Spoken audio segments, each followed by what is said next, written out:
이런 포로기의 시대, 그리고 다시 돌아와서 헬라화가 되고 또 이런 과정 속에서 성전 중심적 어떤 유대교적 종교적 어떤 현상과 시스템들이 막 생겨나기 시작한 두드러진 현상들이 나타나게 됩니다. 그리고 결국 이제 지금의 계속해서 이제 다른 나라에 의해서 지배를 받고 고통을 받는 그러한 상황 속에서 신앙 중심적 어떤 운동들과 이런 것들이 이제 계속해 지속적으로 유지가 되는 상황인데, 그런 가운데 이제 회당이라고 하는 그런 어떤 공간들이 생겨요. 회당이라고 하는 공간, 여러분들 이제 유인물에도 기록되어 있습니다만, 회당이 언제부터 이제 발생이 됐는지는 알 수 없습니다. 근데 이제 성전을 잃고 바벨론 포로로 잡혀간 이후에 이제 이 사람들이 세계 각지로 막 유대인들이 퍼져나가게 되는 어떤 결정적인 계기가 되는 것이죠. 그전에도 물론 뭐 다른 나라에서 사는 유대인들이 있었겠습니다만, 강제 이주가 되어지는 상황들, 이제 북이스라엘도 아시리아에 의해서 멸망당한 뒤에 혼혈 정책을 펼침과 동시에 이쪽에 있었던 유대인들도 다른 지역으로 막 이주시키고 막 했단 말이에요. 뒤섞어 놓는.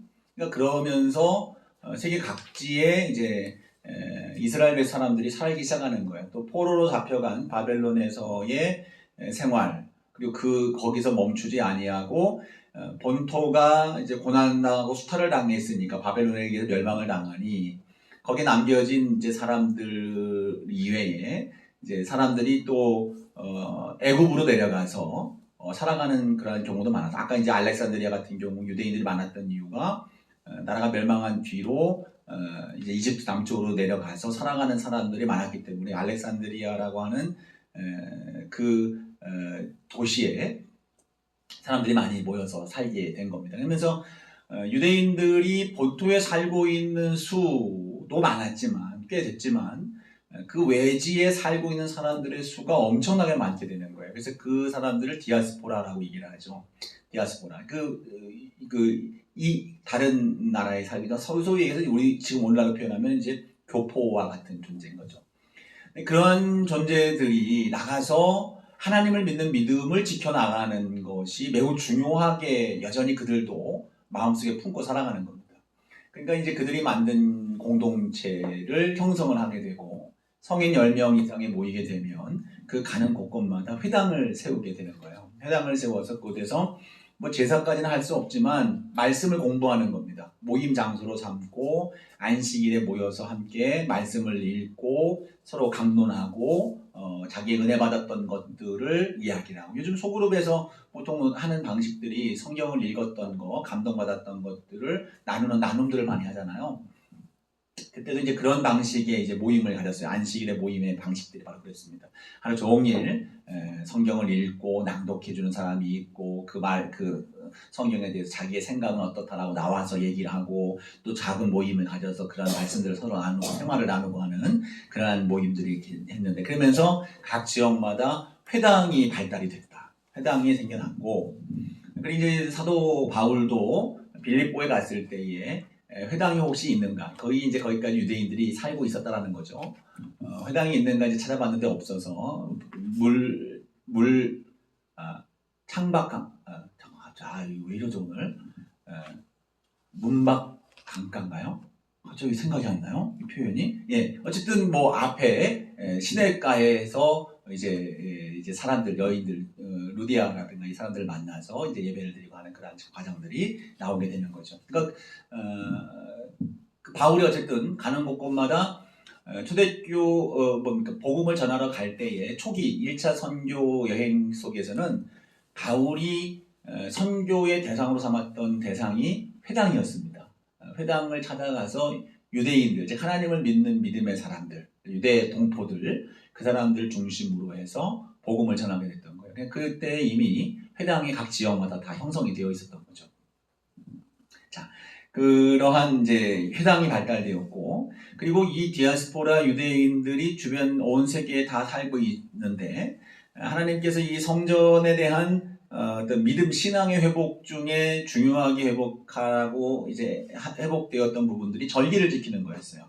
1년에 3번 있는 중요 절기 중에 최소한 하나 이상은 예루살렘 성전으로 와서 절기를 지켜야 되는 거예요. 그래서 유대 예루살렘의 온 절기 6월 특히 6월절이라든가 이런 때가 되면 수많은 외지 사람들, 외국에 살던 사람들이 모여들어서 그곳에서 축제를 하고 절기를 지키는 이제 현상들이 그 당시 있었다라는 겁니다. 그래서 예수님이 입성할 때 예루살렘에 입성하는 그때도 6월절 절기 전이었기 때문에 수많은 사람들이 예루살렘에 운집해 있는 상황이다. 그래서 그 가운데에 예수님의 이름이 환호를 당하게 되고 그리고 예수님을 환영하게 되는 그런 상황들이 보여지게 되는 것이죠.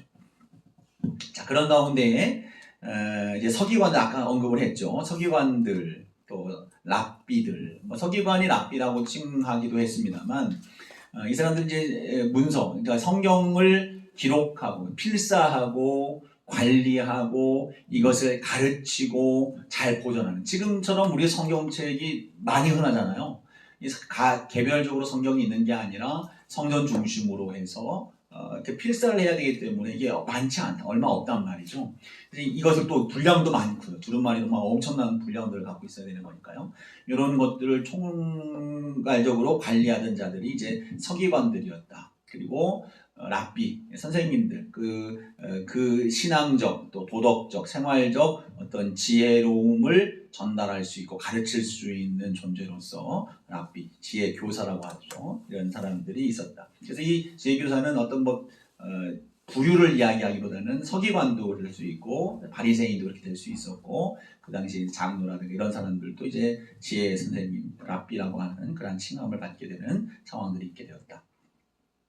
자, 이런 상황 속에서 이제 바리새인들에 대한 이해 여러분 잘 알고 있을 겁니다. 바리새인들은 매우 율법을 잘 지키는 그런 사람들로서 그렇게 조직이화 되어 있는 건 아니지만 조직처럼 그렇게 영향력 있는 존재로서 자기를 그렇게 살아내는 거예요. 바리새파로서의 그러한 삶을 사는 겁니다. 그러니까 늘 언제나 말씀 율법 중심으로 율법을 끊임없이 연구하고 그래서 그 말씀을 해석하고 적용해서 어떻게 살아가야 하나님이 요구하시는 의로운 삶을 사는지, 죄짓지 않는 삶을 사는지, 말씀대로 살 수 있는 삶을 사는지에 대한 것들을 끊임없이 연구하고 끊임없이 힘쓰는 사람들이 바리새인이었다. 사두개인들은 제사장들 또 권력들과 결탁이 되어 있는 사람들이다. 아까 이제 하스몬 왕조를 말할 때에 제사장의 어떤 역할과 왕권 다 갖고 있었다고 그랬잖아요. 그런 이제 이 흐름 속에 나오는 제사장의 그룹들은 이제 사두개인들이라고 얘기하는, 사독 계열의 제사장을 이제 사두개인으로 이제 그 후손들을 이야기하고 있는 건데, 이 사두개인들에 의한 이제 제사장직이라든가 이런 것들은 그 당시 이제 헬라 그 어떤 그 문화 안에서 그 세속과 결탁해서 또 왕권과 결탁해서 계속해서 자기의 지위를 유지하고자 하는 그러한 일들이 있었다. 그래가지고 이 대제사장들은 이제 세속화가 되어 있었습니다. 그 당시 매우 좋지 않은 모습이죠. 권력과 결탁되어 있고 자신들을 유지하기 위해서 그렇지 않습니까? 다른 지배국에 의해서 피지배국의 위치에서 제사장의 반역 어떤 재물을 팔고 매매하는 일들, 환전하는 일들, 이러한 것들을 통해서 그 수익이 많이 남길 수가 있는 거예요. 그러니까 이런 것들을 얻기 위한 어떤 자기들이 어떤 지위를 지속하기 위해서 지배권에 뇌물을 주고 자기의 지위를 유지하고, 그럼 그걸 유지하려면 또 다른 많은 수익들이 있어야 되니까 또 사람들에게 무고한 그러한 어떤 환전세라든가 어떤 매매할 때 어떤 폭리라든가 이런 것들을 취하는 일들이 막 생겨나기 시작하는 거죠. 이런 일들이 아주 세속화되어서 그 당시 제사장에 관련된 사두개인들은 매우 좋지 않은 그런 어떤 부류로서 사람들의 어떤 존경을 받는 사람들은 결코 아니었다라는 거예요. 이들은 부활도 믿지 않았습니다. 바리새인들은 이제 부활을 믿게 되는데 예수님께서 이후에 이제 논쟁 속에서 사두개인들과 바리새인들의 어떤 부활 논쟁에 대한 부분들을 또 이제 싸우게 되는 그런 상황들을 보게 되는 과정들도 나타나게 되는 것이죠. 에스네파, 성경에 나오지 않지만 에스네파는 이제 철저한 규율 공동체로서 살아가는 사람들이 있었고요. 셀로 땅이라고 또 있습니다. 셀로 땅은 과격주의자들입니다. 과격자주의, 셀로, 그죠. 열심당원이라고도 하는데 과격, 이스카리옷이라고 하는. 그래서 베드로도 이제 품 안에 이제 칼을 품고 있었잖아요. 마지막 그 예수님 붙잡히시던 날에. 이런 걸 볼 때에, 과격 독립 투쟁하는 그러한 당원들이라고 볼 수 있고요. 헤롯 땅도 있었습니다. 헤롯 땅은 당시 있었던 헤롯과 또 분봉왕들의 편에 서서 그들과 결탁해서 매우 정치적인 또 경제적인 이득권, 기득권을 얻고자 했던 그러한 사람들로서 표현되고 있습니다. 이런 사람들, 특히 이제 사두개파와 바리새인들, 서기관들을 이제 71명이 하나의 그 유대 사회를 이끌어가는 공동체로 형성이 됐습니다. 그 공동체가 산헤드린 공회라고 하는 그런 공회인데, 이거는 유대의 사회, 다른 피지배국 가운데 있습니다만, 그러나 그 피지배를 당하면서도 자기의 유대 사회를 어떤 통치하고 다스릴 결의할 수 있는 그러한 지도자의 그룹이 필요하다 해서 그 모임을 그들이 만드는 거예요. 그래서 유대 사회의 최고 의결 기구라고 얘기를 하고 있는데 예수님이 십자가에 못 박히도록 결정한 그 회의체가 산헤드린 공회입니다. 사도행전에 보면 베드로와 요한 그리고 바울도 다 이제 그 앞에 서게 되는 거예요. 재판을 받듯이 서게 되는데 그게 다 산헤드린 공회입니다. 그러니까 그러한 속에서 이제 바리새인, 사두개인, 서기관, 대제사장들 이런 부류들 71명이 이제 그 의결기구의 구성원들이 되는데 이들은 사회적, 도덕적, 규범적 최고의 의결기관이 되지만 그러나 어떤 징계를 하되 사형이라든가 이런 것들은 중징계는 할 수 없었다. 그래서 예수님을 십자가형에 처하게 되기 위해서 자신들이 결정하지 않고 우리는 사형에 처한다라고 해놓고 그리고 나서 누구한테 갑니까? 빌라도한테 가는 겁니다. 빌라도한테 가서 이걸 좀 처리해달라. 헤롯한테 가서 처리해달라. 우리는 죽일 권한이 없다. 요한복음에 보면 거기에 분명히 말합니다. 우리는 죽일 권한이 없다. 니들이 알아서 해라 했더니만 우리는 죽일 권한이 없는데 이 사람은 죽을 죄를 졌다라고 얘기를 하죠. 그래서 빌라도는 내가 보니 죽을 죄를 지은 건 아니다라고 하는 그러한 과정, 이야기들의 대화 장면이 나옵니다. 근데 빌라도가 그래도 비난받는 이유가 뭡니까? 죽을 죄가 아님에도 불구하고 죽음으로 예수를 내몰았다는 거. 이게 이제 빌라도가 결국 죽음의 총체적 책임을 지게 되는 상황이 되게 되는 것이죠. 자, 이러한 상황 속에서 그 당시에 어떤 어떤 그 사회의 지도자층들이 그렇게 세워져 있었다. 그들이 있었다라고 하는 것 여러분 이해를 하시면 될 것 같습니다.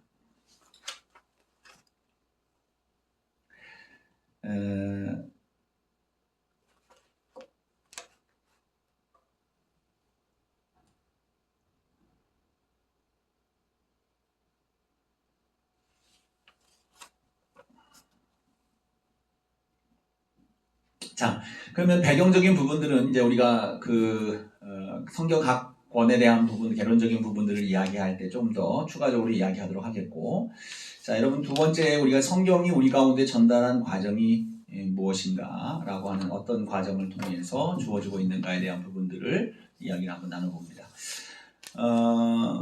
성경은 우리에게 6가지의 단계를 거쳐서 주어진다고 생각하면 돼요. 6가지의 단계.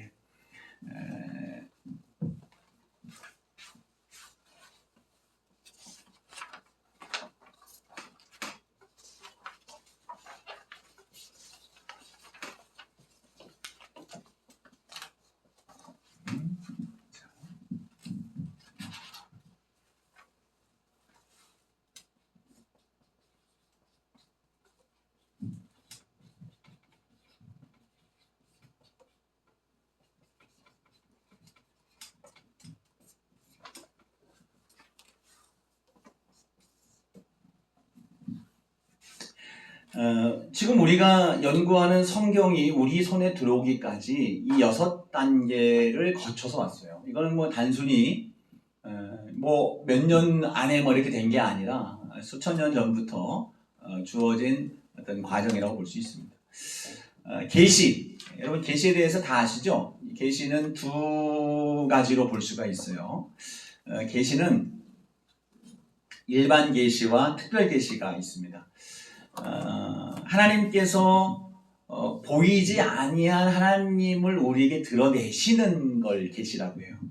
근데 하나님이 스스로 숨어 계셨던 하나님이 우리에게 보이신 게 아니라 우리가 하나님을 인식하지 못하고 알지 못한 이유는 무엇입니까? 우리의 죄 때문이죠.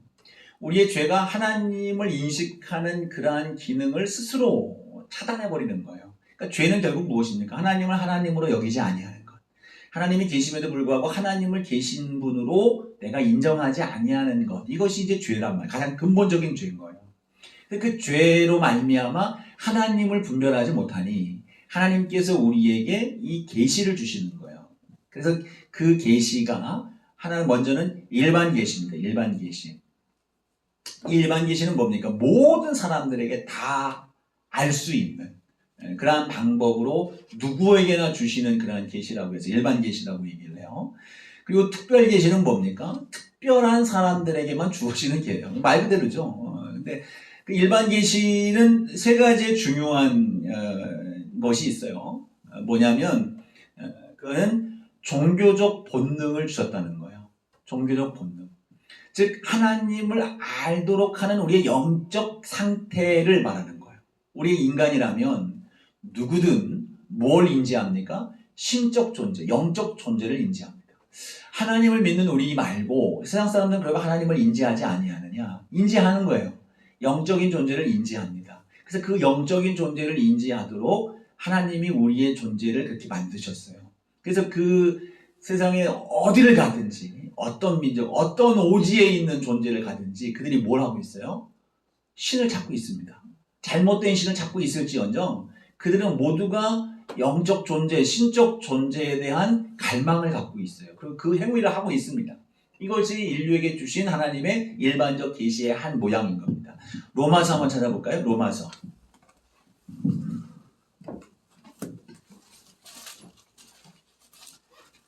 자, 로마서 1장이에요. 1장.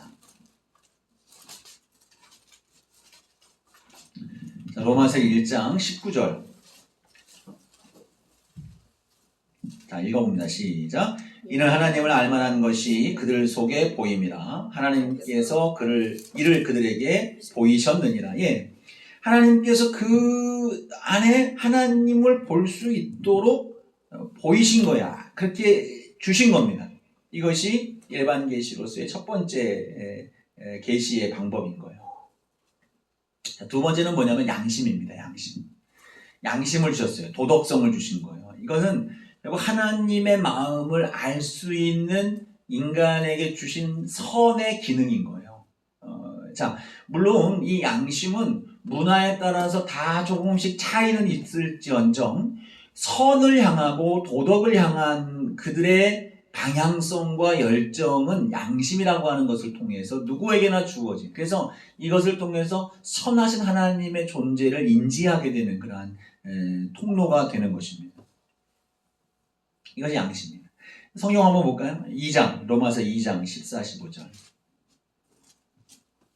2장 14, 15절 읽어봅니다. 시작. 율법 없는 이방인이 본성으로 율법의 일을 행할 때에는 이 사람은 율법이 없어도 자기가 자기에게 율법이 되나니 이런 이들은 그 양심이 증거가 되어 그 생각들이 서로 혹은 고발하며 혹은 변명하여 그 마음에 새긴 율법의 행위를 나타내느니라. 자, 율법이 뭐예요? 하나님이 가르쳐 주시는 말씀이잖아요. 하나님이 가르쳐 주신 것을 이 사람들이 받지 않았음에도 불구하고 율법에 준한 행위를 하며 살아가는 거예요. 그것이 무엇이냐? 양심이고 그것이 도덕성인 거예요. 이것이 하나님이 우리를 만드실 때에 하나님의 형상을 닮아 하나님의 성품을 따라 만드신 그러한 증거가 되는 것입니다. 그래서 이것이 일반 계시의 방편이고요. 또 하나는 뭡니까? 이 세상이에요. 피조의 세상을 볼 때에 하나님께서 하나님의 존재를 계시해 주셨다는 거예요. 로마서 1장 다시 앞으로 보면 1장 20절. 읽어보겠습니다. 시작. 창세로부터 그의 보이지 아니하는 것들 곧 그의 영원하신 능력과 신성이 그가 만드신 만물에 분명히 보여 알려졌나니 그러므로 그들이 핑계하지 못할지니라. 예. 이 피조의 세계를 보면 신묘막측하죠. 세상에 존재하는 것들 그리고 이 존재하는 것들이 질서정연한 것들 이 정교함 매우 인간으로서는 이해할 수 없는 과학으로서도 미칠 수가 없는 그러한 하나님의 정교한 피조세계의 창조와 질서를 보면 하나님이 계시다라고 하는 것들을 우리는 부정할 수가 없다. 예. 심지어는 과학자들 속에서 지적인지론이라고 하는 지적 설계론이라고 하는 방식 창조주 하나님에 대한 부분들은 그들이 인정할 수 없다 할지라도 공통적으로 그들이 인정하는 과학자들의 무슨 뭡니까? 누군가의 설계에 의해서 만들어졌다. DNA를 분석해보고, 뭐 양자 컴퓨터를 만들고 양자 역학을 하고 이제 하는 그런 과정 속에서 보면 그 속에서 나타나는 신비로운 역사들, 오히려 이제 그 양자 역학에 관련된 부분들을 지난번에 이제 유튜브를 통해서 한번 강의를 한번 들은 바가 있는데 신앙의 영역이에요. 그 과학자가 하는 얘기 신앙의 영역. 얘기하는 게 신앙이에요. 거의 뭐 흡사합니다. 그러니까 여러분들 한번 양자역학에 대해서 한번 강의를 한번 들어보시고 한번 해보세요. 그러면 결국 그것은 하나님의 영역이라고 인정할 수밖에 없는 그러한 상황들에 대한 것을 우리로서 깨닫게 하는 것. 이것이 일반 계시의 특징적인 세 가지의 대표적인 겁니다. 뭐예요? 신인지하는 하나님 영적인 존재로서 하나님을 찾는 그러한 존재로 우리를 만드셨다는 거예요. 또 하나는 뭐예요? 양심, 도덕적 성품이에요. 도덕성. 그리고 하나님의 피조하신 모든 세계를 볼 때에 하나님의 존재를 우리에게 알려주시고 계시하신다. 이게 일반 계시입니다. 특별 계시는 뭘까요? 특별 계시는 성경입니다. 말 그대로 성경. 성경이 왜 특별한 사람들에게만 주신 걸까? 예, 성경을 수용하는 사람들에게만 주어지는 하나님의 계시이기 때문에 그렇습니다. 성경을 받아서 성경을 읽고 그 성경을 따라 살아가는 삶에게 하나님이 보이는 거예요. 하나님이 계시되는 것입니다. 이 하나님의 특별 계시인 성경에 대해서 이 계시에 대해서 사람들이 대하는 태도 하나님의 계시를 사람들이 왜곡시켰다라고 하는 그런 표현을 써요. 자, 로마서 1장 21절 말씀 한번 볼까요? 자, 시작. 하나님을 알되 하나님을 영화롭게도 아니하며 감사하지도 아니하고 오히려 그 생각이 허망하여지며 미련한 마음이 어두워졌나니. 예. 자, 스스로 왜곡을 시킨 거예요. 자, 근데요, 또 왜곡시키지 않고 그 인정을 해요. 근데 1장 28절 보세요. 로마서 1장 28절 시작. 또한 그들이 마음에 하나님 두기를 싫어하며 하나님께서 그들을 그 상실한 마음대로 내버려두사 합당하지 못한 일을 하게 하셨으니 이건 뭡니까? 고의로 하나님을 거절하는 겁니다. 특별 계시를 통해서 하나님께서 우리에게 그 특별한 방법을 통해서 하나님을 계시해 주셨는데 하나님께서 우리 그 계시해 주신 그 은혜를 뭡니까? 스스로 거부하고 왜곡하는 그러한 상황 가운데에 있었다. 그래서 하나님은 우리에게 특별한 길을 열어주신 것이 계시다라는 겁니다. 그런데요, 두 번째, 이 특별 계시를 기록한 책이 이제 성경인데 이 성경에 대해서 우리가 어떻게 이해를 하느냐에 따라서 매우 성경에 대한 이해를 성경에 대한 우리에게 임하는 그 포지션이 전혀 다릅니다. 여러분 이제 책에 여러분 나눠드린 이제 유인물에 보면 성경의 영감서이라고 했는데요. 이 계시를 통해서 우리에게 주신 이 말씀 계시가 영감을 통해서 성경으로 다가오게 되는데, 자, 이 성경을 여러분 어떻게 여러분 받아들이는가? 이 성경의 영감에 대한 부분들, 즉 영감은 무엇입니까? 영감은 디모데후서 3장 16절 한번 볼까요? 디모데후서 3장 16절.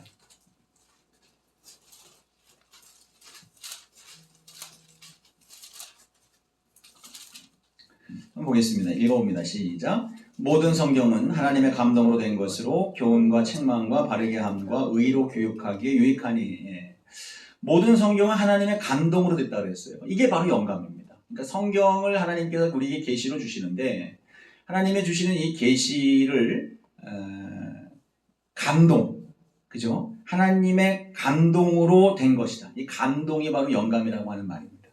이 감동, 하나님의 감동은 데오푸뉴스토스라고 하는 헬라어인데 이 합성어예요. 데오스와 푸네이라고 하는 말이 합해진 거예요. 그러니까 하나님의 영감, 즉 다시 말하면 이거를 좀 풀어서 얘기하면 하나님이 입김을 부으셨다는 거예요.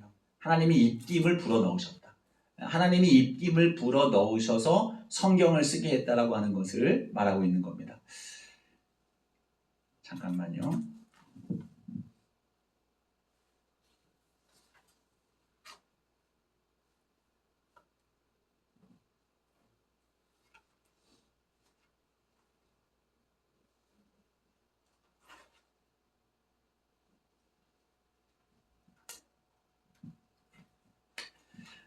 자, 예. 그래서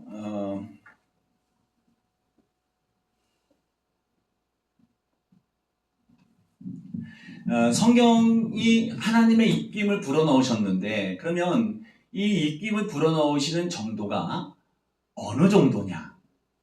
얼만큼 불어넣었느냐라고 하는 논의가 성경의 영감설의 논의의 내용이에요. 근데 이거는 매우 다양합니다. 매우 복잡하고 매우 많아요. 그래서 이 표현들을 한번 여러분 읊어보면 뭐 기계적 영감설이다, 역동적 영감설이다, 유기적 영감설이다, 직관적 영감설이다, 자연적 영감설, 뭐 부분 영감, 완전 영감, 불호설, 무호설, 조명적, 목적적 영감, 사상적 영감, 구술적 영감이나 뭐 축자 영감이다, 막 이런 식의 수많은 표현들이 있어요.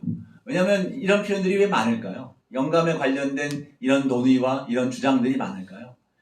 예, 다양한 이유들이 있어요. 이 성경의 가장 출발은 오류가 있느냐 없느냐. 그래서 하나님이 우리 가운데 주신 말씀인데 이 말씀을 우리가 어느 정도까지 수용할 수 있느냐. 어느 정도가 하나님의 말씀이고 하나님이 주신 말씀이냐. 우리가 이걸 전적으로 하나님의 말씀으로 이해해야 되느냐 아니면 부분적으로 사람의 생각에 들어가 있는 책이냐라고 하는 그러한 정도에 따라서 이 스펙트럼이 굉장히 넓게 펼쳐져 있는 거예요. 근데 우리가 그걸 다 할 수는 없고요. 매우 중요한 세 가지만 우리가 생각을 해봐야 돼요. 여기서 우리가 이 하나님의 그 입김을 불어넣으신 성경에 입김을 불어넣으셔서 영감을 주신 것에 대한 부분들은 두 가지 차원으로 생각을 해야 돼요. 하나님의 영감의 방법이 뭐냐? 하나님의 영감의 방법이 뭐냐? 자, 그리고 하나님의 영감의 범위가 어디까지냐? 그러니까 방식과 범위, 하나님의 영감의 방식과 범위에 따라서 이것이 다양하게 이제 분류가 되는 거예요. 이 두 가지를 우리가 생각. 여러분 혹시 성경 영감설에 대해서 알고 있는 것이 뭘까요? 여러분들은 혹시 아세요? 뭔지, 뭐가 있는지? 아까 불러준 것 중에서 여러분이 여기에 대해서 이제 고민해 보신 적이 없죠. 그냥 무조건 이거 하나님의 말씀이죠, 그죠?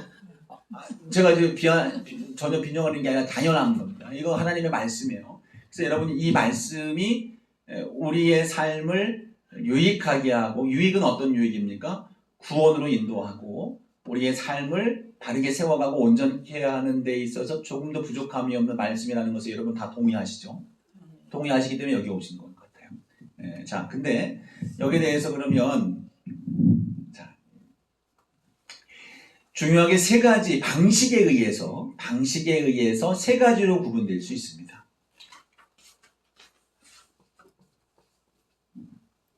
하나는 기계적 영감설이고요. 이 영감 아니에요.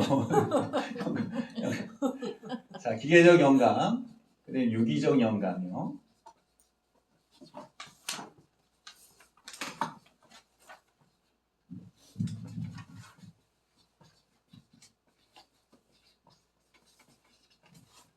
자, 대표적인 세 가지가 방식, 하나님께서 어떤 방식으로 성경을 주셨느냐에 따라서 세 가지로 나눌 수 있어요. 하나는 기계적 영감설이고, 하나는 유기적 영감설이고, 또 하나는 동력적 영감설이에요. 동력적은 역동적이라고도 표현을 쓰고 있는데, 기계적 영감설은 뭡니까? 기계적 영감설 뭘까요? 자, 이런 말 들어봤을 거예요. 성경의 기자들이 하나님의 말씀을 쓰는데요. 이 쓰는 데 있어서 하나님께서 기록할 내용들을 일일이 불러주시는 거예요. 그 기록자의 사고와 경험들 또 학문의 정도에 따라서 편차가 생기지 않고 하나님이 불러주시는 대로 그대로 받아 적은 거예요.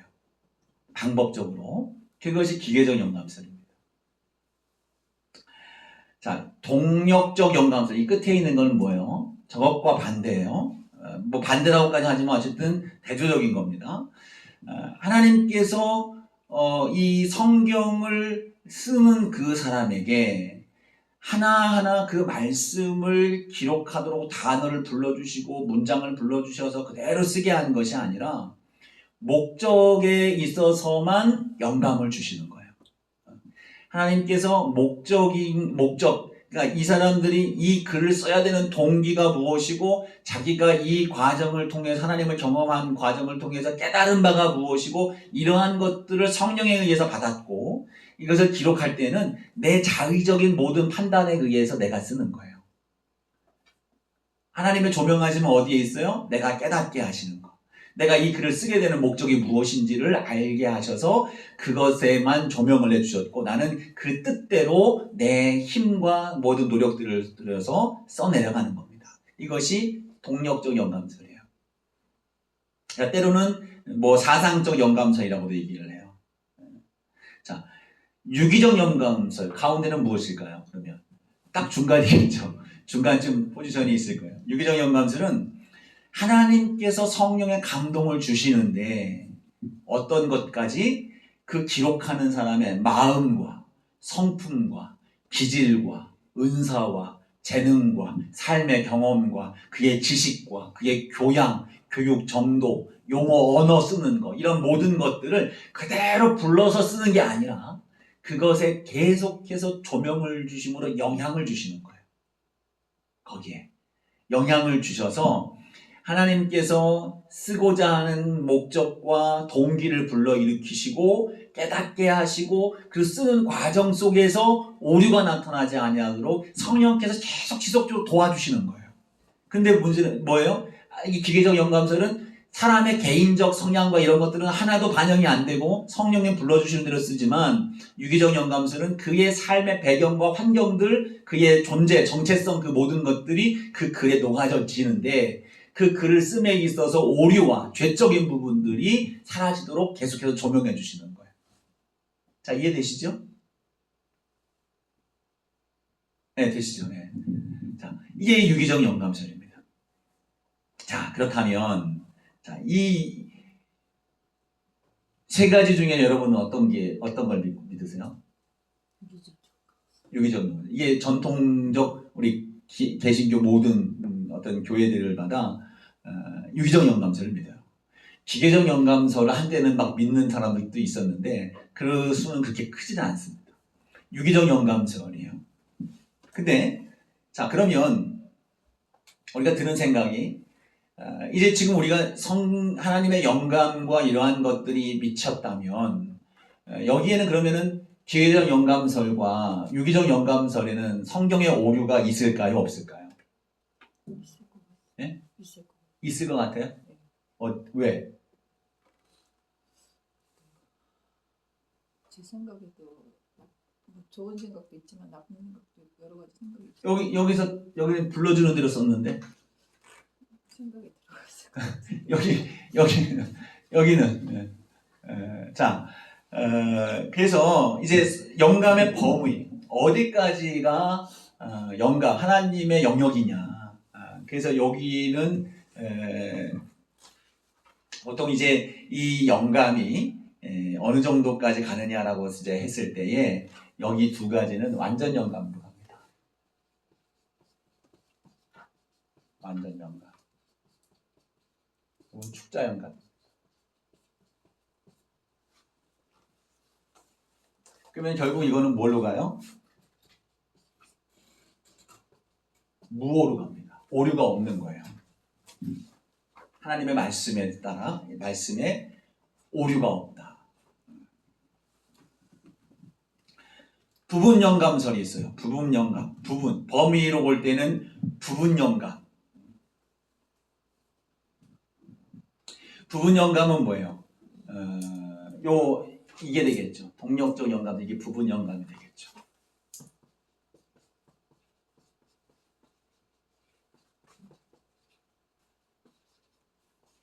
그러니까 개념을 여러분 다시 설명하면 이거는 쓸 때에 어떻게 썼냐 방법이에요.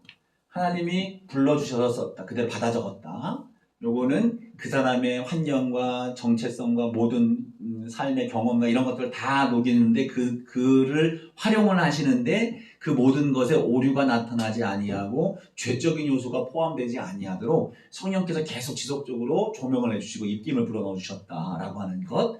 동력적 영감은 목적과 경험 그 속에서 깨닫게 하셨는데 쓰는 과정 속에서는 하나님이 개입하지 않으셨다.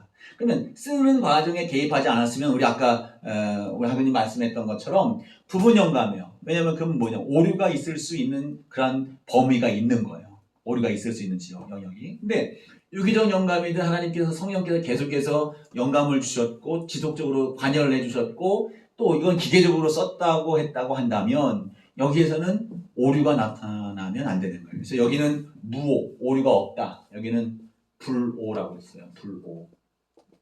불오는 뭐냐?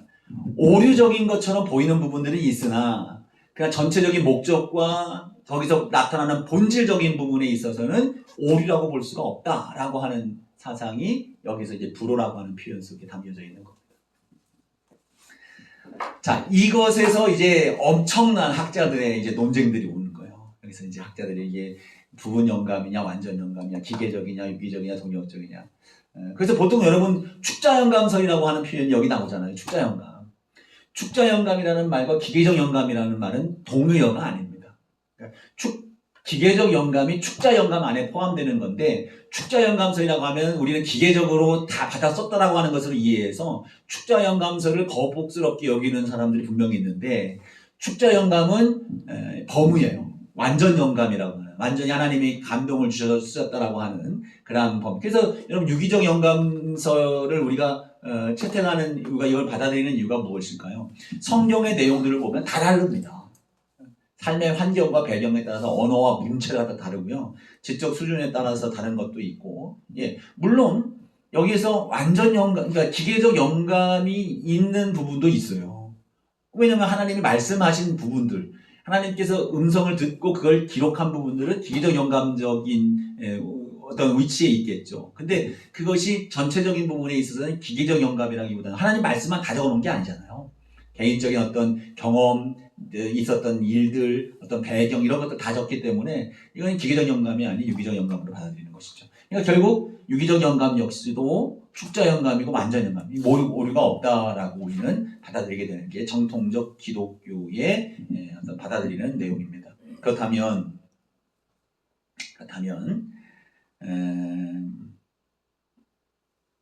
문제가 발생해요. 자, 여러분, 하나님의 말씀이 완전한 오류가 없는 완전 영감이고 무오하다라고 우리가 믿는다면 그럼 성경에 나타나는 오류처럼 보이는 일들은 뭐냐? 이것도 피곤한가 봐요. 내용이 힘들진 않죠? 어렵진 않죠? 네, 자,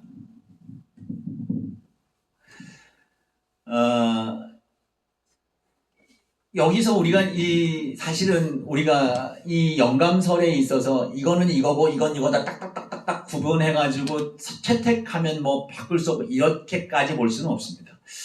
왜냐면은 이 속에서 우리는 이 안에 담겨져 있는 의미와 넓은 스펙트럼 사이에서 우리가 조금씩 이제 양보하고 밀고 뭐 땡기고 하는 그런 부분들도 물론 없을 수 없다고 볼 수가 있는데 어쨌든 우리는 대전제가 이제 무오한 하나님의 영감을 통하여 기록된 축자적 유기적 영감으로 쓴 이제 오류가 없는 성경으로 우리가 받아들이게 되는데, 자, 이 말씀 속에서 우리가 좀 전에 말씀드렸던 것처럼 그럼 오류가 나타나는 것은 무엇이냐라고 할 때에 몇 가지 우리가 이해를 해야 될 부분들이 있습니다.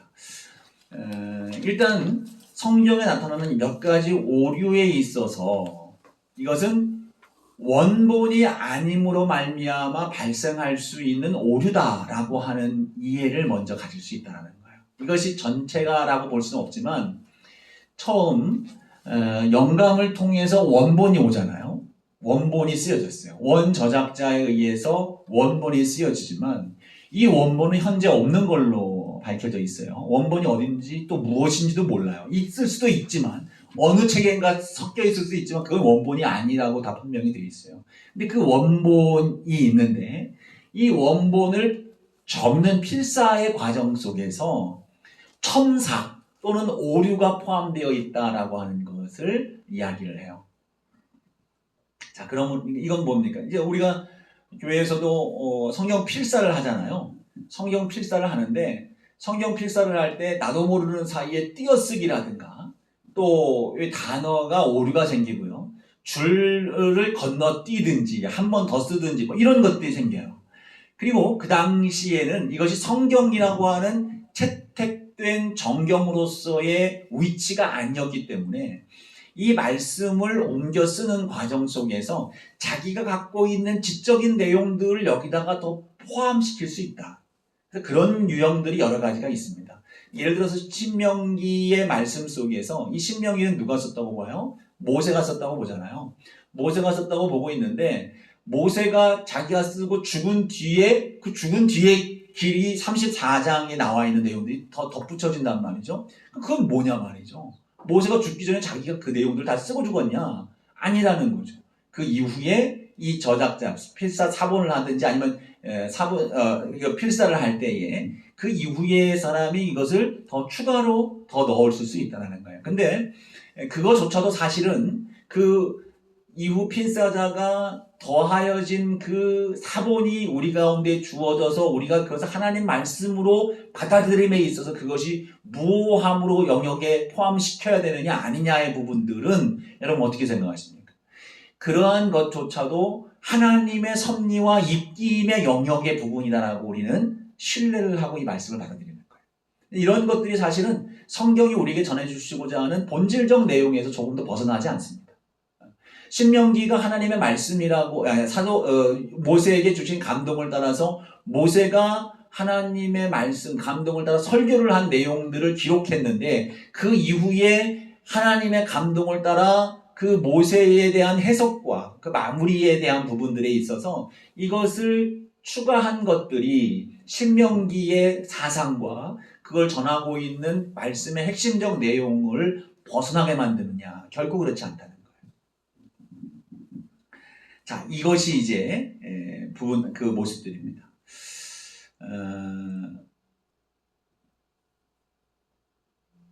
근데 어쨌든 중요한 것은 우리가 이 무오한 것들을 대상으로 할 때에는 원본에 있어서 그것을 무오한 것으로 받아들이고 그것을 이제 대전제를 하는 겁니다. 그리고 또 지금 제가 말씀드렸던 사본에 있어서의 어떤 첨삭에 대한 부분들과 오류처럼 보이는 것들을 우리는 무오로 포함되느냐. 그래서 이걸 포함시키는 것이 뭐냐면 총체적 유기서이라고도 표현하는 바가 있어요. 총체적 유기서. 그러니까 그 빈틈 또 어떤 오역 또 내지는 이런 부분들까지도 성경 전체에서 우리에게 주시고자 하는 메시지 하나님의 그 뜻으로부터 위배되지 아니함 속에 있는 그 상황 속에서의 무오함을 우리는 수용하게 된다는 겁니다.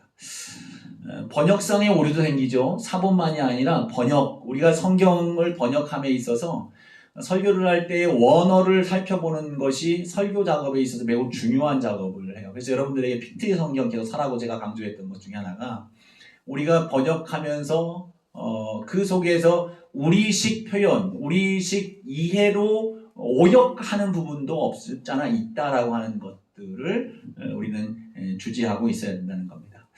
근데요, 어쨌든 이 번역상 오류, 사본적 오류에 있을 수 있는 부분들을 전제했을 때에 원본에 대한 무오라고 하는 그런 대전제를 갖고 있는 것만큼은 또 학자들 사이에서의 갖고 있는 견해이다라고 하는 거고요. 그러나 또 하나 지금 여기서 제가 지금 잠깐 우리가 이 부분 오늘 시간을 이제 마무리하고자 하는 것이 뭐냐면 이것이 정말 그러면 오류로 보이는 것이 오류냐라고 하는 그러한 도전입니다. 그러니까 오류처럼 보이는 성경적 부분들이 오류냐? 그렇지 않다는 거예요. 난제라고 표현하는 것이 낫다. 난제.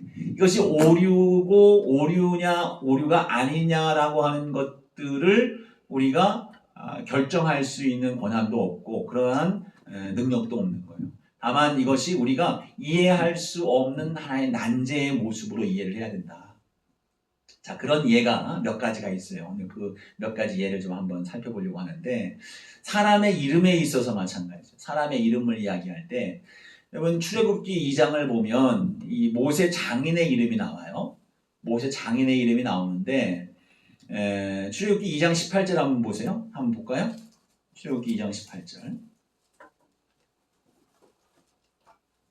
자, 여러분 이 작업을 하는 이유가 이 성경 말씀에 오류가 있냐 없냐, 우리가 그 성경이 무엇하냐라고 하는 것, 우리가 이 말씀을 어떻게 우리에게 주어졌느냐라고 하는 것들을 살피는 것은 우리가 이 말씀을 선포하고 받아들이고 선포하는 입장에서 매우 중요한 이해입니다. 그러니까 우리가 이것을 성경은 오류가 있어 라고 생각하고 이건 성경은 사람이 쓴 글이지 라고 생각하는 순간 여러분 이것이 우리가 생명의 말씀으로 사람들에게 전하고 증언할 수 있는 그러한 내용이 되겠느냐라고 하는 심각한 도전 속에 있게 되는 거예요. 그래서 우리는 이 성경이 우리에게 주는 위치, 그것을 명확하게 이해하고 넘어가야 되는 겁니다. 자, 2장 18절 말씀을 보면 여기서 뭐라고 말합니까? 그들이 그들의 아버지 루엘에게 이럴 때에 아버지가 이르되 너희가 오늘 어찌하여 이같이 속히 돌아오느냐. 여기서 이제 모세 장인의 이름인데요. 루엘이라고 얘기가 해요. 근데 이제 출애굽기 3장 1절 말씀에 보면 모세가 그의 장인 미디안 제사장 이드로라고 표현이 돼요. 민수기나 사사기 4장에 보면 이름이 또 나오는데 호밥이라고 나와요. 호밥, 이드로, 루엘. 자, 이 이름의 모습 속에서 자, 두 개의 이름 또는 제사장 이름이 이드로이겠다. 여기서 표현하는 바 제사장 이드로라고 하는 표현을 이제 출애굽기 3장에 나오고 있어요. 출애굽기 3장에 나오고 있는데, 자, 이 루엘과 이드로 먼저 이제 호밥은 일단 뒤로 빼고요. 루벨과 이드로 중에 둘 중에 하나는 본명이고 하나는 제사장을 칭하는 표현이겠다라고 우리는 볼 수가 있는 거예요.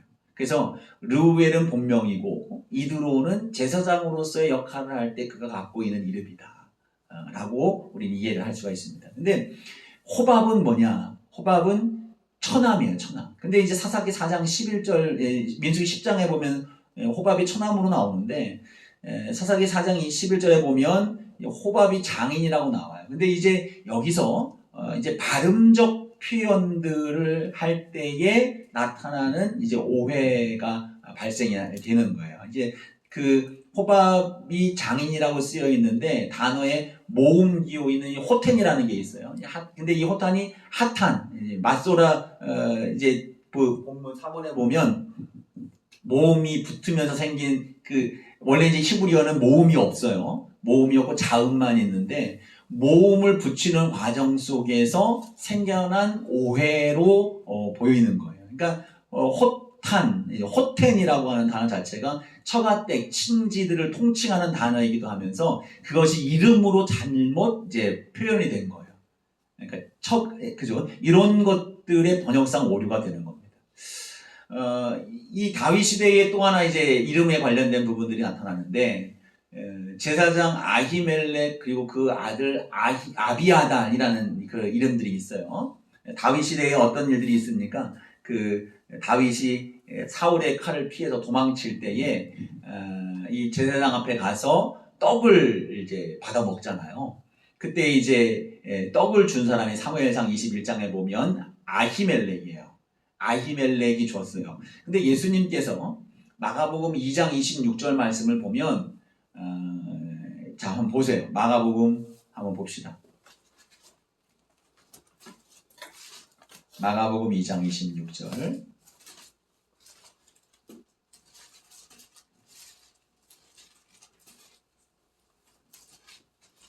자, 보시면 함께 읽어봅니다. 시작.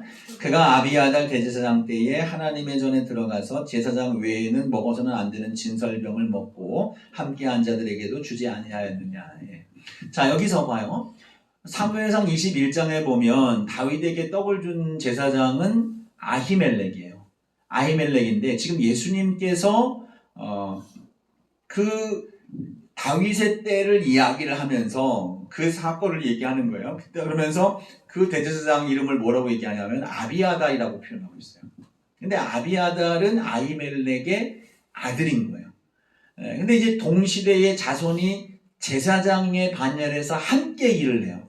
근데 이 아히멜렉이 사울에 의해서 죽임을 당하죠. 왜? 다윗에게 떡을 줬다고, 도망자에게 떡을 줬다고 해서 이제 고발당해서 죽임을 당하고, 제사장들이 죽임을 당하고, 가까스로 살아난 사람이 아히멜렉의 아들 아비아달인 거예요. 그래서 그 이후에 아비아달이 다윗의 때에 대제사장이 됩니다. 다윗이 이렇게 세워놔요. 근데 이때에 이 다윗을 언급할 때에 아비아달을 대제사장으로 이렇게 표현한다고 한다면, 아히멜렉이 다윗에게 떡을 줘서 죽임을 당했으나 이어서 아들이 대제사장이 되었으므로 예수님이 말씀하시는 아비아달이라고 하는 이름으로 대제사장을 표현하는 것 자체가 틀린 표현이 아니라는 거예요. 그러니까 다윗 시대 때, 그죠?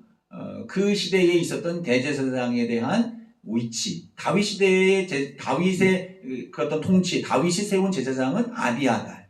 이런 것들 이해관계를 볼 때에 이런 상황 속에서 분명한 것은 예수님의 말씀하심이 오류 아니냐라고 하는 것들을 볼 때에 그건 오류가 아니다. 이건 통용될 수 있는 범주 안에 속하는 내용이다라고 볼 수가 있는 겁니다. 자, 그러니까 이제 그 한편 또 이름에 대한 부분들을 볼 때에도 이 장명법에 대한 부분들의 의미로 또 찾아볼 수도 있어요. 그러니까 우리가 지금 뭐 아히멜렉이냐 아비아달이냐라고 하는 거에도 아버지 아들 이렇게 얘기하고 있습니다만 여기에 우리가 성경의 오류로서 여길 만한 가치가 아니라고 하는 것들을 제가 지금 얘기하고자 하는 것들이에요.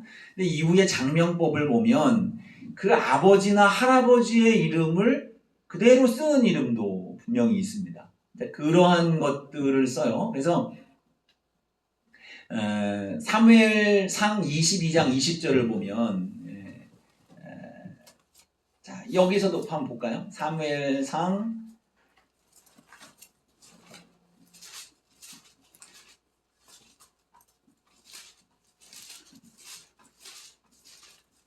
22장 20절.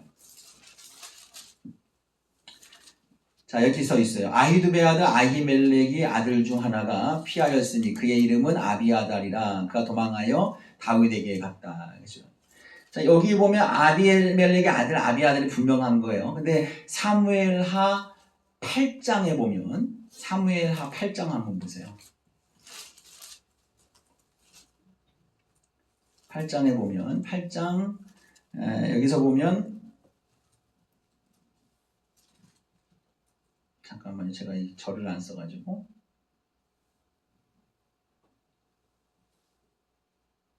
네, 17절. 아히두베 아들 사독과 아비아달의 아들 아히멜렉. 거꾸로 되어 있죠.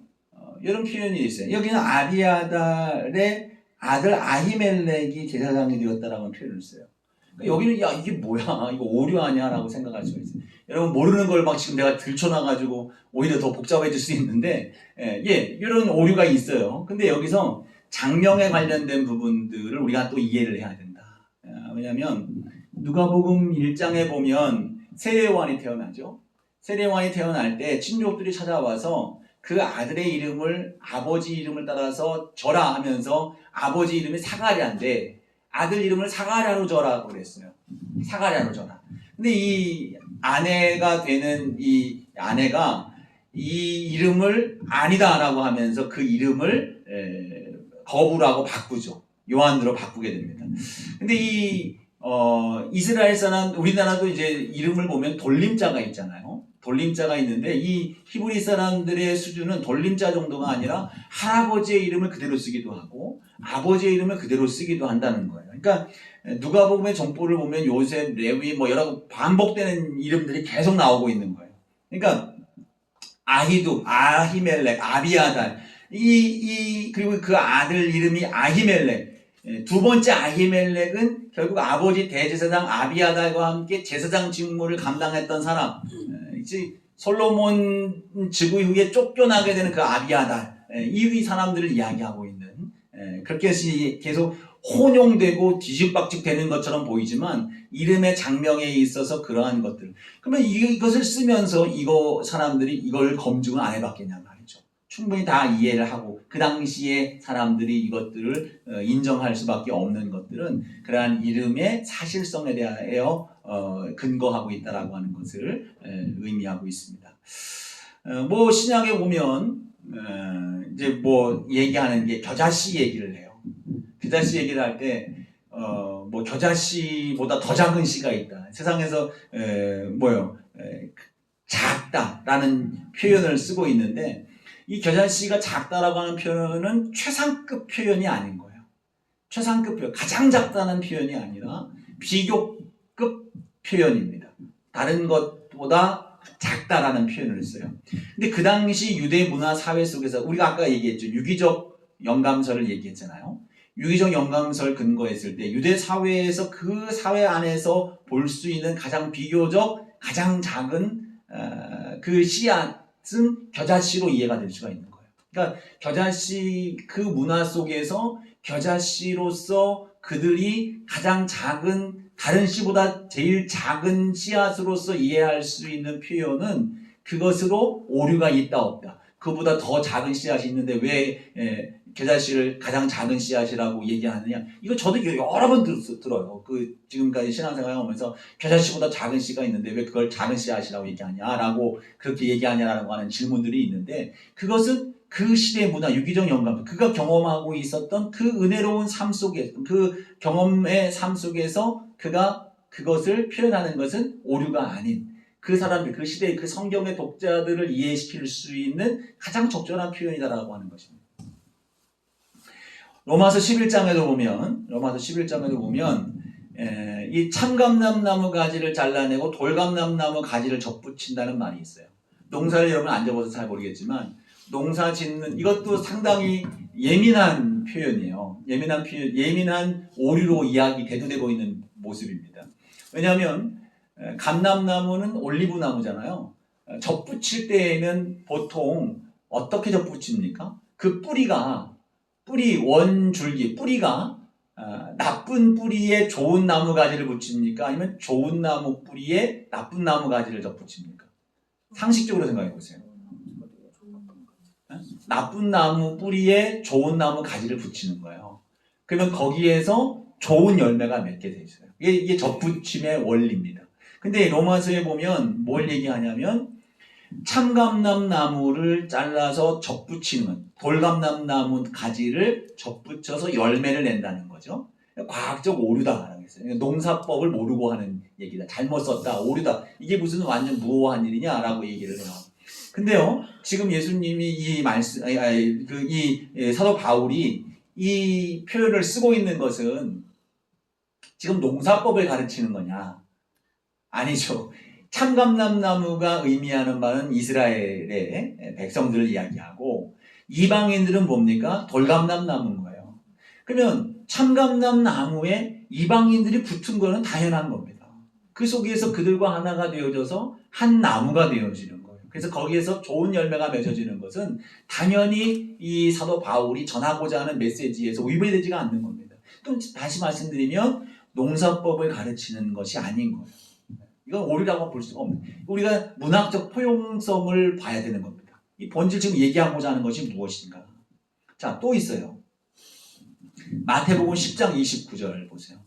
마태복음 10장 29절. 지금 이런 예를 드는 것은 뭐 한두 개만 예를 드는 게 아니라 이런 것들이 많이 있기도 하고 그리고 이러한 것들에 대해서 우리가 이해를 이런 범위 안에서 해야 된다라고 하는 유기적 영감설이라고 하는 그 전제 속에서 우리가 이런 이해를 충분히 해야 된다라고 하는 것을 여러분에게 알려주기 위한 방법 과정입니다. 10장 29절 한번 보세요. 10장 29절 함께 읽어봅니다. 시작. 참새 두 마리가 한 아사리온에 펄리지 않느냐. 그러나 너희 아버지께서 허락하지 아니하시면 그 하나도 땅에 떨어지지 아니하리라. 예, 여기서 참새 두 마리의 가격은 얼마입니까? 한 아사리온. 예, 한 아사리온. 자, 여기다 손가락 껴놓고 누가복음 12장 6절 한번 보세요. 자, 지금 똑같은 말씀을 한 걸 기록한 거예요. 누가복음과 마태복음이요. 12장 6절을 보면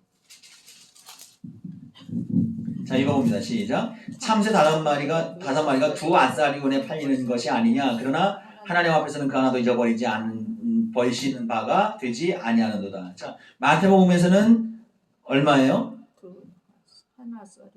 두 마리가 한 아사리온. 누가복음 12장에는 다섯 마리에 두 아사리온. 왜 차이가 있어요? 예수님이 이거 시세를 몰라서 이때는 이 얘기하고 저때는 저 얘기한 게 아니고 같은 이야기를 하시는 것을 이 저자 마태와 누가가 다르게 쓴 거예요. 그러니까 지금 누가는 다섯 마리, 그러니까 원래 두 마리의 네 마리의 두 아사리온이잖아요. 마태복음 같으려면. 근데 한 마리를 덤으로 줬어요. 자, 한 아사리온으로 따질 때 두 마리 중에 그럼 이거 몇 프로 할인해 준 거? 25% 할인해 준 건가? 뭐 그 덤으로 준 거예요. 어쨌든. 자, 그러면 두 아사리온은 매우 작은 단위의 동전이에요. 동전. 별것 아닌 가격이란 말이죠. 참새의 가격이. 근데 이 가격을 싼데도 불구하고 또 하나 더 줬더라는 것은 뭐예요? 이게 가치가 매우 없다는 것을 얘기하는 거예요. 자, 그러면 이 누가복음과 마태복음에서 여기서 하고자 하는 말이 뭡니까? 아무것도 아닌 존재, 참새 한 마리도 귀히 여기신다는 거예요. 덤으로 주는 그 하나도 예수님은 그걸 귀히 여기신다고 하는 그러한 것을 전하고자 하는 메시지가 바로 이 말씀이거든요.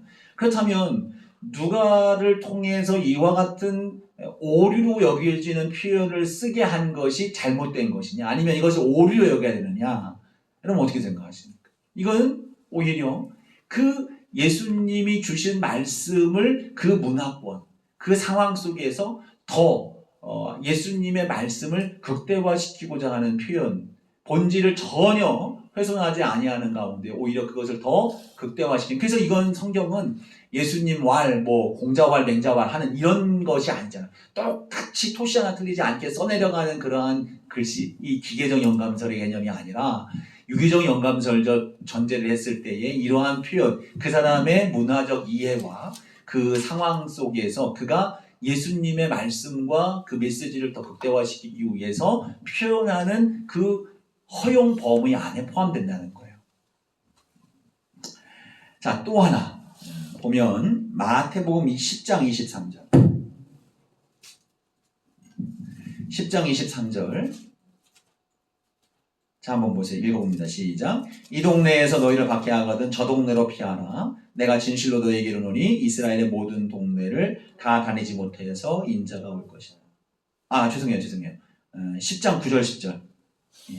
10장 9절 10절 시작. 너희 전대에 금이나 은이나 동을 가지지 말고 여행을 위하여 배낭이나 두보롯이나 신이나 지팡이를 가지지 말라. 이는 일꾼이 자기의 먹을 것을 받는 것이 마땅함이니라. 예.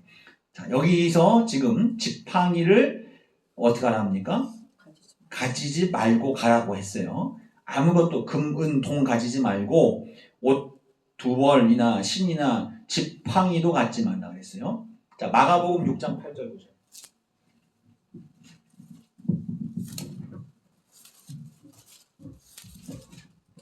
마가복음 6장 8절 9절.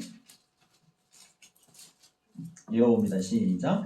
명하시되 여행을 위하여 지팡이 외에는 양식이나 배낭이나 전대의 돈이나 아무것도 가지지 말며 신만 신고 두벌 옷도 입지 말라 하시고 또 이르시되 어디서든지 누구의 집에 들어가든지 그곳을 떠나기까지 거기 유하라 했어요. 자, 8절 말씀 다시 한번 보세요. 8절 말씀. 명하시되 여행을 위하여 지팡이 외에는 양식이나 배낭이나 전대의 돈이나 아무것도 가지지 말라. 지팡이를 가져가라 했습니까? 안 가져가라 했어요? 가져가라 했어요. 마태복음에서는 지팡이를 가져가. 여러분 이거 무슨 일이 아니라 이것 때문에 문제가 많이 생겨요. 이것 때문에 막 오류가 있냐 없냐 뭐 이런 것들이 얘기가 나오기 때문에 이게 이런 논의들이 있는 거예요. 유치하죠. 그죠? 여러분 따지고 보면 생각하면 유치한데 요거는 하나님의 말씀에 오류가 있느냐 없느냐를 논하는 사람들의 입장에서는 또 매우 중요한 문제 가운데 하나예요. 지금 예를 드는 것 뿐입니다. 자, 마태복음에서는 지팡이를 가져가지 말라고 했는데 마가복음에서는 지팡이만 가져가라고 했어요. 지팡이를 가져가라. 다른 얘기 하시는 거예요. 자, 이걸 어떻게 이해를 해요? 이제 그 전체적인 마태복음과 마가복음이 갖고 있는 차이를 우리는 이해를 해야 돼요. 마가가 마가복음을 쓰고 마태가 마태복음을 쓸 때 이 독자와 또 이 필자, 이 저작자가 갖는 경험과 삶의 위치와 문화적 배경 이 모든 것들을 더불어 우리가 이해를 해야 되는 겁니다. 그러니까 마태복음을 보면 예수님의 말씀 속에서도 여기 이제 우리 10장에 좀 전에 읽었던 9절 10절 말씀에 나오고 있습니다만 여기서 뭘 표현하냐면 너희 전대에 금이나 은이나 동을 가지지 말라. 이제 금전적인 부분들을 금은 동을 이야기를 해요. 근데 마가복음에는 그냥 돈이라는 표현을 써요. 전체적으로 마태, 마가, 누가를 보면 금이라는 표현을 쓰는 게 마태에만 나타나는 현상이에요. 금, 그러니까 가치가 마태복음에서 금이 은과 동보다 더 높을 거 아니에요. 은과 동보다 더 가치가 있는 금이라는 표현이 마태복음에만 쓰이고 있어요. 그리고 또 보면 좀 전에 이제 제가 먼저 읽으려고 했던 10장 23절 마태복음 10장 23절 보면 이 동네에서 저 동네로 다니라고 하는 표현을 써요. 여기저기 움직여 다닐 때 동네라는 표현을 써요. 이 동네는 번역하면 성이에요. 성. 그러니까 폴리스라고 하는 성. 좀 규모가 있는 동네를 말합니다. 근데 마가복음 6장에 나오는 6절부터 8절 말씀을 보세요. 이 속에 보면 자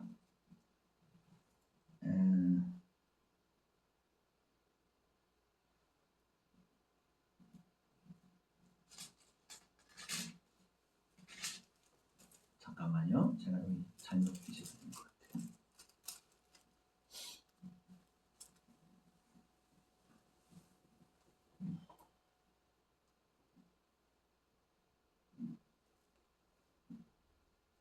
아, 6절. 잠깐만요. 6절.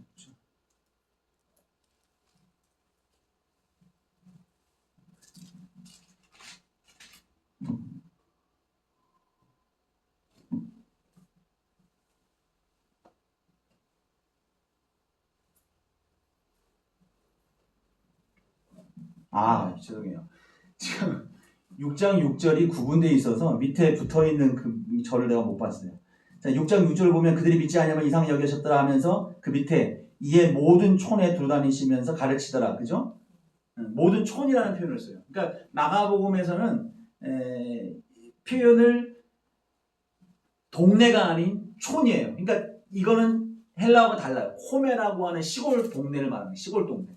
그러니까 마태복음에서는 단위가 커요. 돈을 표현할 때 금이라고 하는 단어, 그리고 동네를 얘기할 때도 성, 그러니까 성읍이 있는 거예요. 도시가 좀 형성이 되어 있는, 마을이 형성되어 있는 데인데 여기 마가복음에서 쓰는 이 촌은 시골입니다. 시골 조그마한 뭐 마을들 이런 것들을 이야기를 하고 있는 거예요. 그러니까 표현 자체가 다른 이유가 무엇일까요? 마태복음을 읽는 독자와 그 독자들이 거주하는 문화와 환경들, 마가복음이 갖고 있는 마가복음의 독자와 그 문화와 환경들, 이러한 것들이 다른 거예요. 그러니까 앞서 말씀드렸던 것처럼 예수님이 이렇게 말씀하셨다, 예수님과 라면 공자와 맹자와 그대로 적어놓는 그런 내용들로서의 의미가 아니라 그 저작자들이 기억하고 이거 지금 수십 년이 지난 뒤에 또 쓰는 것이기 때문에 저작자들이 그걸 기억하면서 자신이 각 경험한 문화와 환경 속에서 이 성경을 읽을 사람들의 문화와 환경에 맞게 그것들을 표현해 주는 겁니다. 촌과 촌을 다닐 때에 지팡이를 짚고 다녀야 되는 거예요. 뭐 뱀이 있든지 뭔가 지팡이를 짚고 다녀야 되는 시골적인 부분들 그런 과정을 이에 있어서 지팡이를 가져가야 된다고 한다면 도시 안에서 복음을 전해야 되는 마태복음에서의 그러한 환경과 배경 속에서 이걸 전할 때 지팡이가 굳이 필요가 없는 것이죠. 자, 이러한 것들, 자, 이것은 이 오류라고 경험되는 것 하나의 틈새 같은 것들이에요. 이런 것들을 통해서 여러분 이것이 더 오류로 여겨지는 것이 아니라 그 시대와 그 문화와 그 독자들에 대한 배려라고 보여지는 거예요. 그들을 통해서 더 이해가 쉽게. 만약에 오늘날 성경이 저와 여러분에게 이 성경이 쓰여진다고 한다면 또 다른 표현으로 쓰여질 거예요. 똑같은 주의 말씀이 전해질 거예요. 똑같은 성경 본문을 예를 들어서 이거는 뭐 똑같은 예가 될 수는 없지만 여러분 한 교회에서 그 목사가 그 교회 성도들에게 똑같은 본문을 여러 교회가 전했다고 할지라도 그 전하는 내용 본질은 같을지언정 표현하는 그 표현 방식과 그 내용들은 다를 수 있어요. 가난한 동네에서 복음을 전하는 그 목사가 설교한 그 본문과 부자 동네에서 전하는 그 본문을 표현하는 방식들이 전혀 다를 수 있다는 겁니다. 그것은 성경 본문을 왜곡시키거나 호도하려고 하는 목적이 아니라 그 말씀을 그들에게 전하고자 하는 그 본질을 제대로 전달하고자 하는 지팡이라고 하는 것은 너희들이 가지고 갈 수 있는 그 어떤 것도 의지하지 말라고 하는 것인데 그 여행에 있어서 반드시 필요한 것들이 있다고 생각하는 그 최소한의 것들이라고 생각할 때 지팡이가 유무는 분명하게 있고 없고의 차이가 오류로 볼 수가 있는 것은 아니다라는 겁니다. 이해가 되시죠? 자, 그래서 앞서 말씀드렸던 것처럼 우리는 여기서 성경 안에 있는 여러 다른 차이점이 보여지는 부분들을 통해서 야 이건 뭐야 오류야라고 하는 이해로 보는 것이 아니라 이러한 총체적 여러 상황들을 그 사람의 유기적 존재 그 사람의 존재 자연적인 그 삶의 경험과 삶의 토양 속에서 주께서 주시는 음성과 감동을 따라서 그가 독자들을 생각하면서 썼을 때에 나타날 수 있는 차이를 우리는 오류로 볼 수가 있는 것이 아니다. 그리고 또 하나 앞서 말씀드렸던 것처럼 이것이 원본은 또 우리가 볼 수 없는 상황이기 때문에 이 다음 시간에 말씀을 할 거예요. 이 과정 속에서 원본과 사본의 차이가 얼마나 많이 나는지 여러분 그 자료들 제시를 받으면 이 정도로 차이가 날 정도로 많은 사본들 간의 차이도 엄청나게 많이 나오고 있어요. 그러한 사본 과정 그리고 번역 과정에서 나타나는 원본과의 차이점 이러한 것들을 전제하는 그러한 가능성 이러한 것들을 생각할 때에 우리가 믿고 있는 완전 무오설 축자영감과 더불어서 무오한 성경의 포지션은 우리가 의심할 여지가 없다. 그래서 여러분 우리는 성경을 전적인 하나님께 주시는 말씀으로 받아들이고 이 말씀이 우리를 구원하며 우리가 구원을 위해서 사람을 온전하게 하기 위해서 전하는 말씀임에 틀림이 없음을 확신하면서 이 말씀을 대하는 저와 여러분이 되어야 되는 거예요. 여러분 이 시간이 이거 재미없었죠? 여러분 늘 이제 표정을 보면 이 재미있고 없고에 이게 느낌이 타고 오는데 여러분 표정이 그러면 있잖아요. 이게 말도 꼬이고 막 머릿속에 복잡한 생각들이 막 돌아서 이게 막 버거운 느낌이 들어요. 근데 어쨌든 이게 여러분 막 감동이 되거나 막 여러분 고민했던 것들이 아닌 뭐 모르고 지나갔던 것들을 괜히 들춰서 이야기하고 있네라고 생각하면 여러분들은 이 성경을 뭐라고 생각하고 있어요? 이미 하나님의 완전한 무오한 말씀으로 받아들이고 있는 거예요. 이것을 굳이 드러내는 것은 이 말씀은 우리가 하나님의 전적인 무오한 성경임을 우리가 믿고 이 믿음을 전제할 때에 이 말씀이 내 생명의 양식이 되는 것이고 이 말씀을 생명의 양식으로 삼은 자만이 이것을 생명의 양식으로 선포할 수 있는 사람이 되는 겁니다. 그래서 이 신약 개론을 하기 전에 성경의 개론적인 이야기를 하기 전에 성경 영감서를 이야기하는 이유가 우리가 이 성경을 어떻게 믿어야 되고 어떻게 수요 받아들여야 되느냐 어떻게 이해를 해야 되느냐라는 부분들을 명확히 이해하고 나가야 된다. 하는 겁니다. 그러니까 보세요. 이 동력적 영감설이라는 게 이거보다 더 완전히 영감 자체가 없고 사람의 생각이다, 좋은 글이다라고 이해하는 사람도 있어요. 그거는 뭐 불신앙적인 거기 때문에 이제 아예 덮지 않았는데, 그렇게 생각하면 이 사람들은 이 말씀이 자기들을 건강하고 도덕적인 삶으로 이끌어가는 유익은 있겠지만 그 사람들을 구원으로 이끌어갈 수 있는 생명력은 없다라고 이해할 수 있어요. 그러니까 여러분들, 우리가 이 성경을 어떻게 이해하고 받아들이느냐, 이건 매우 중요한 우리의 삶의 결론에 있어서, 우리의 사역에 있어서 매우 중요한 전제다라고 하는 것을 이해하시면 되겠습니다. 질문. 다음 시간에는 이 성경이 우리 가운데 오면서 이 사본에 관련된 부분들, 이 사본에 있어서 많이 이제 바뀌어요. 틀린 원본과 이제 대조해 보면 원본에서부터 동떨어진 내용들이 첨삭, 변형 이런 것들이 참 많습니다. 그런 것들을 이제 간략하게 보고 정경화 과정에 관련된 부분들을 언급을 하고 이렇게 나가도록 하겠습니다. 질문 없으시면 기도하고 마치겠습니다. 하나님 고맙습니다. 우리를 사랑하셔서 주의 말씀을 맡은 이로 세워주셨습니다. 우리가 말씀을 맡은 자로서 우리가 서 있음에도 하나님의 말씀을 모호한 주의 감동으로 말미암은 말씀으로 받아들이지 못하는 경우도 때로 있었음을 고백하며, 이제는 우리가 전적인 하나님의 말씀으로 이 말씀을 붙들고 말씀에 의심하지 아니하고 말씀을 힘써 묵상하고 말씀을 전할 수 있는 우리가 될 수 있도록 주여 도와 주시옵소서. 예수님 이름으로 기도합니다. 아멘. 예수가 하였습니다.